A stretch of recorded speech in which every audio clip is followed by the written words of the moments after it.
Aku tuh dari dulu selalu takut banget ngambil project-project yang berhijab karena aku takut atas tanggung jawab setelahnya. Pas gue lagi break, terus aku kan sudah punya pacar, jadi pacar aku waktu itu nyamperin juga ke Gak usah Singapura. minta maaf loh, nggak apa-apa, terserah.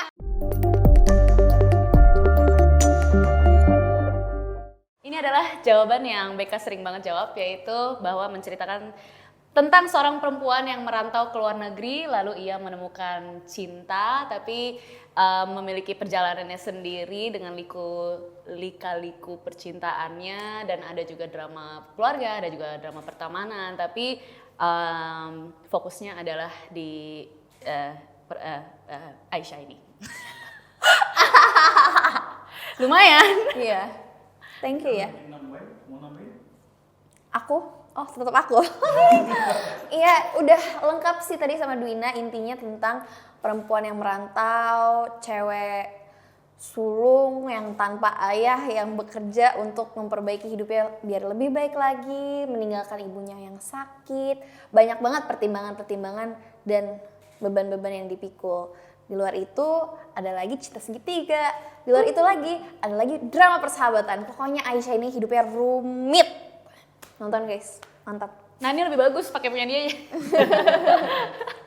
Kalau aku ngerasa biasanya Singapura itu tempat buat belanja sama nonton konser aja. Jadi aku nggak pernah explore yang kayak bener-bener cari yuk hidden gem gitu. Nggak pernah. Aku bener-bener ya udah yang aman-aman aja, yang belanja di sini yang lengkap, di sini yang makan. Udahlah yang pasti-pasti aja gitu.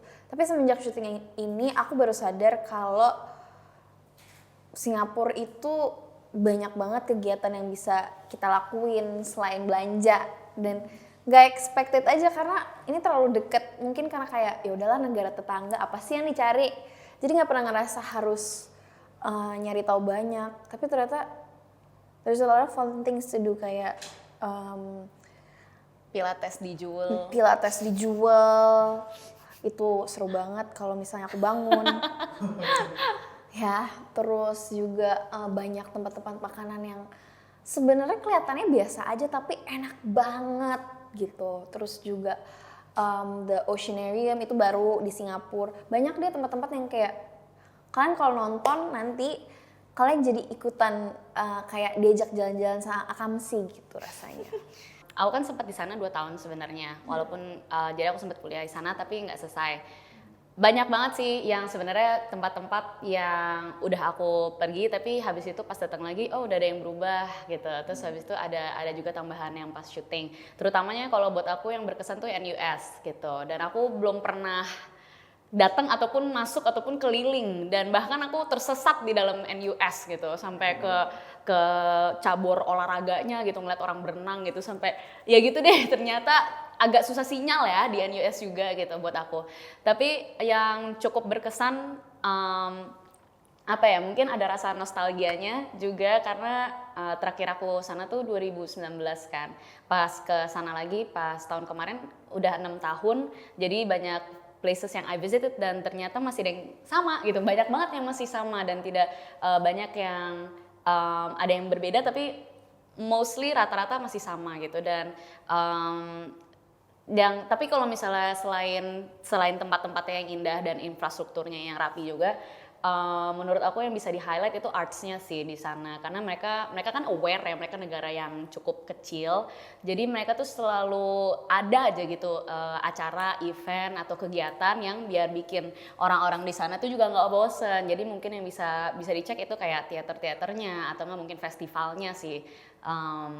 Mungkin yang kalau kita punya banyak waktu kita bisa lebih explore juga di situ gitu. Jadi saya aja sih nggak libur sama sekali ya.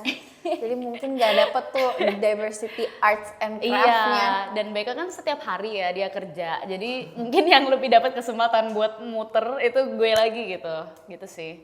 Juchat sih yang Juchat itu menurut aku merangkum semuanya karena dia ada tempat makanan yang enak-enak, tapi diverse ya. Maksudnya bukan cuma kayak restoran Itali doang, enggak, tapi kita tuh waktu itu restoran apa ya? Fusion. Yeah, terus juga fusion.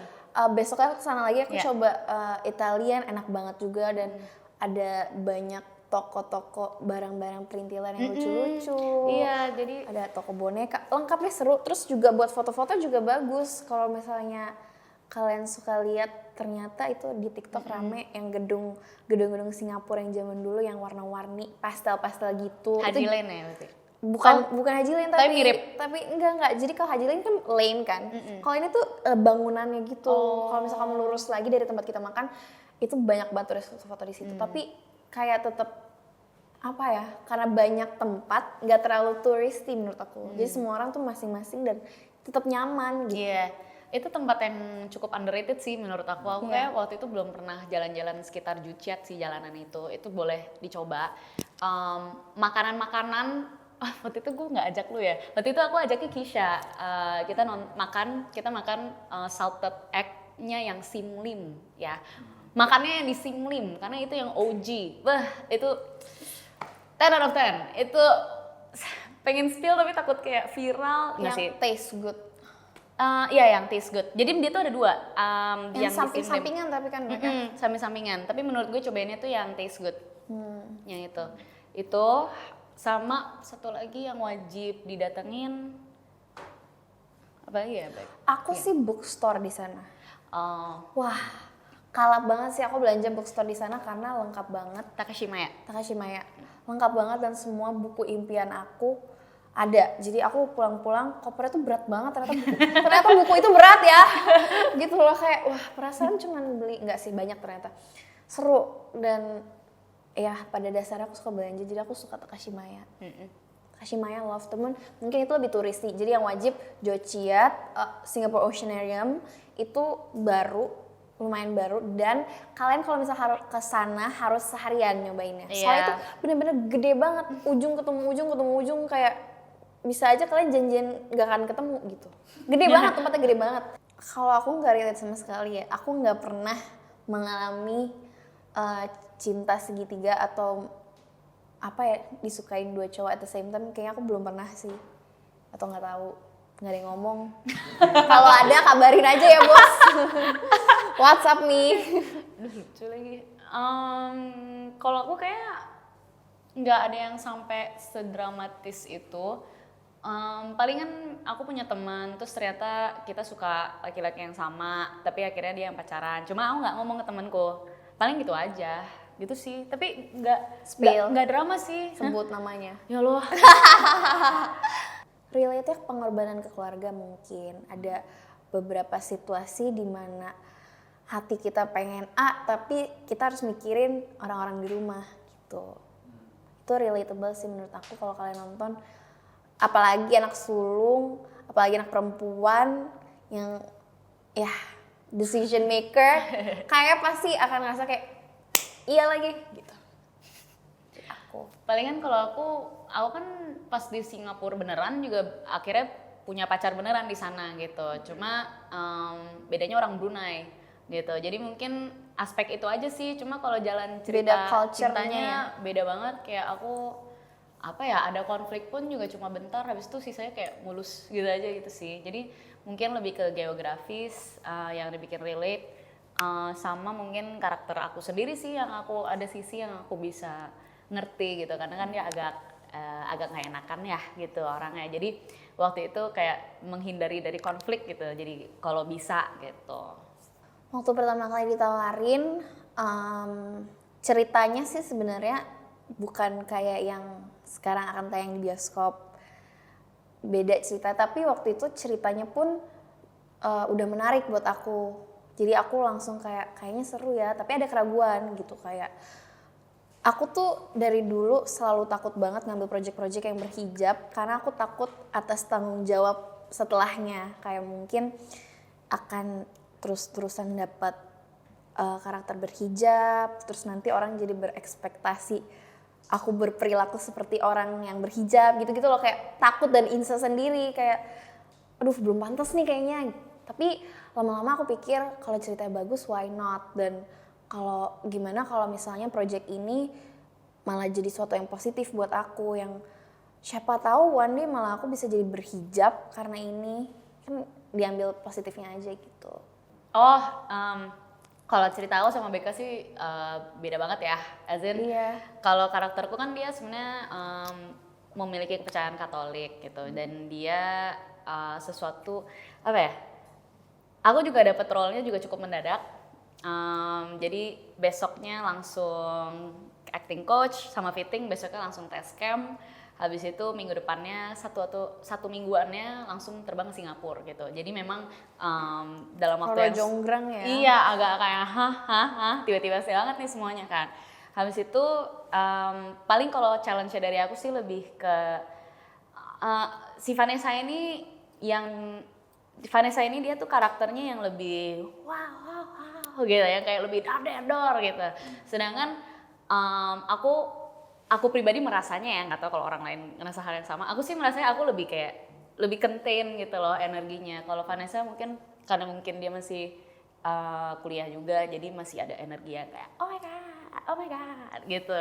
Kalau kayak oh my god gitu gimana ya jelasin ya. Nah Dia jadi lebih ekstrovert ya. iya, dia lebih ekstrovert gitu. Jadi aku ada challenge di situ sih untuk bisa nyamain untuk apa ya? Nyamain level energinya Vanessa yang konsisten gitu sih. Banyak. Aku sih personally nggak pernah ditanya, tapi Kisha pernah ditanya-tanya kayak lagi syuting apa sih, buat apa gitu. Kalau aku ada satu orang yang kenal.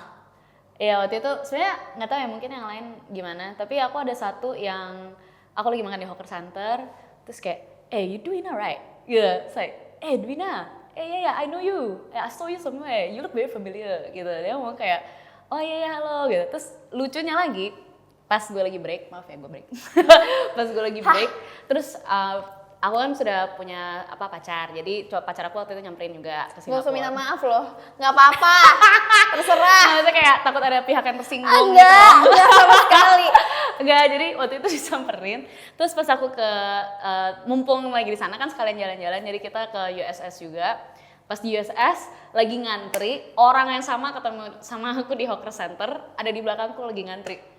Gitu. Jadi lucu gitu. It's a funny coincidence. Kalau aku nggak tahu sih, aku ketemunya orang Indo di sana yang minta foto dan nyapa-nyapa. Mostly soalnya pakai bahasa Indonesia, kayaknya orang Indo kan mungkin.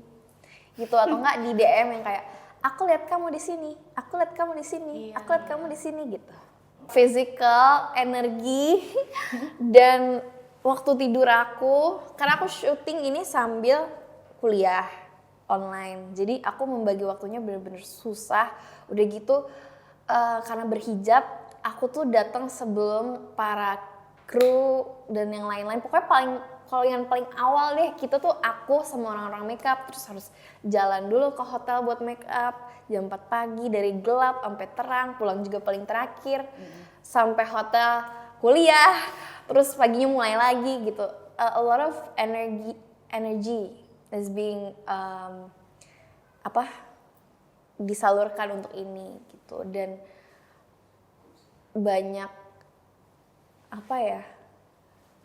sih pengorbanan, bukan cuma aku tapi semua cast kru yang harus ngerantau dari keluarganya, terus juga yang mungkin beda bahasa, beda makanan, banyak yang harus dikorbanin. You? Mungkin kalau aku pribadi bebannya mungkin tidak seberat Becca sih. Kalau Becca kan sampai setiap hari. Sama lah semuanya. Iya, tapi nggak juga. Oke. Gue harus argue karena at least gue masih ada 3 hari break di sana gitu. Dan gue nggak sampai pagi sampai akhir juga. Ada yang gue setengah hari, ada yang gue full day. Jadi memang lebih beragam. Tapi props untuk semua cast and crew yang maksudnya bisa beradaptasi walaupun di luar negeri dengan bahasa yang mungkin mereka nggak lancar juga segala macam ya. Dan makanan yang mungkin kurang cocok untuk lidah semua orang juga gitu. Aku pribadi sih cocok ya, masih suka banget gitu. Cuma kalau aku pribadi selain energi waktu, cuma aku nggak merasa itu pengorbanan banget sih kalau aku pribadi gitu. Cuma ya udah that's the job kan gitu. Tapi paling ada satu yang karena aku kan mendadak bingit ini, jadi yang pas tadi aku cerita, aku screen test, besok langsung acting coach sama fitting, besok lagi task cam, yang pasti hari task cam, itu sebenarnya aku udah ada kerjaan di malamnya. gitu. Jadi paling karena udah ada kerjaan di malamnya, ditambah kan kadang kan syuting atau test camp nggak ada yang nentu gitu loh secara waktu, pakemnya selesainya jam segini gitu, kadang banyak kendala gitu sering kali. Jadi pas di hari itu memang ngaret berjam-jam, terus aku sampai kayak aduh pusing banget, gue pusing gitu loh, gue stres gimana nih gitu, sampai udah dibantuin sih sama banyak orang yang kayak oke, kita bantuin, nanti kita usaha secepat mungkin gitu. Jadi paling itu sih, jadi aku harus lebih ke apa ya, nah itu aja sih, kayak nambah stres gitu aja. Thank you udah dengerin kita chit chat hari ini. Jangan lupa untuk nonton Ahlan Ahlan Singapura Singapura mulai tanggal 5 Februari di bioskop kesayangan Anda. See you.